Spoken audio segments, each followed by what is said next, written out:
Nah, ini yang kembali tadi itu, kalau di sisi mata investor ini sulit terjadi pergantian kekuasaan pemerintah ini, terus tiba-tiba berubah lagi kebijakan ini kan. Wajar. Sekarang nggak usah jauh-jauh lah Pak Edi. Kita lihat di Amerika. Yang bukan nggak usah jauh, nggak usah deket-deket lah ya. Di Amerika kan Trump dengan Biden kan langsung kan ekstrim tuh oleh Trump. Itu wajar. Dari sisi mana seorang pemimpin itu membuat satu kebijakan. Jelas pemimpin itu bahwa kebijakan itu pasti ada latar belakangnya kan. Untuk kepentingan nasional, untuk kepentingan masyarakat, atau untuk menaikkan citra negara kita. Gitu kan. Nah, sekarang kita lihat dari aspek mana. Apakah selama ini yang dilakukan itu adalah memang betul-betul bisa menaikkan tingkat kesejahteraan masyarakat atau tidak? Tentu tanggung jawab pemimpin yang baru. Kalau tidak, ini ada sesuatu yang salah, yang harus dibenahi. Dan itu resiko kan, kontinuitas daripada leadership nasional kepemimpinan itu bukan berarti kita ngikut.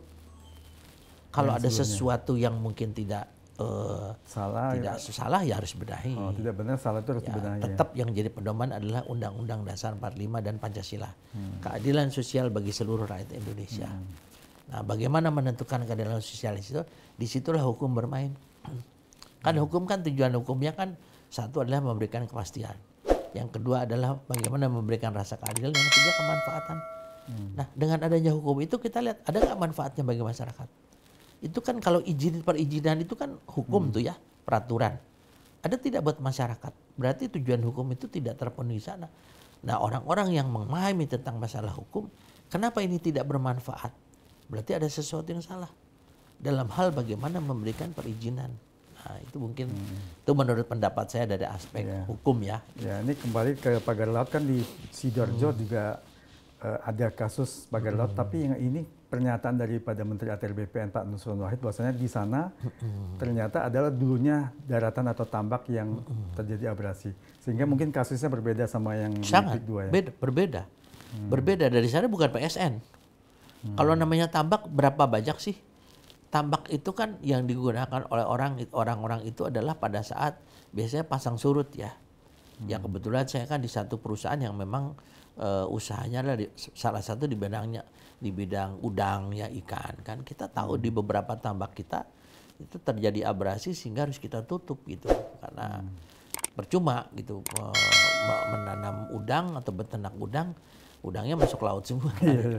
Tapi jadi, status tanahnya kalau udah HGB yang tadinya tambak terus menjadi laut tuh hilang nggak statusnya tuh? Ya enggak dong. Enggak ya? Enggak, masih tetap kan.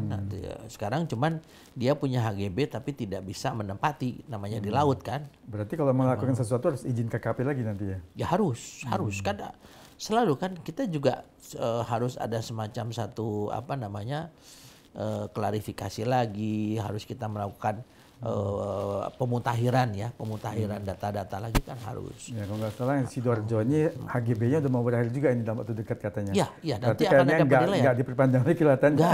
Enggak ya, karena HGB itu kan hak guna bangunan yang sifatnya bukan hak milik. Ya ada batas waktu ya. Kalau SHM beda, ini kan kita kan HGB ya, ada batas waktu di mana nanti dari kementerian akan menilai apakah memang ini bisa diperpanjang atau tidak gitu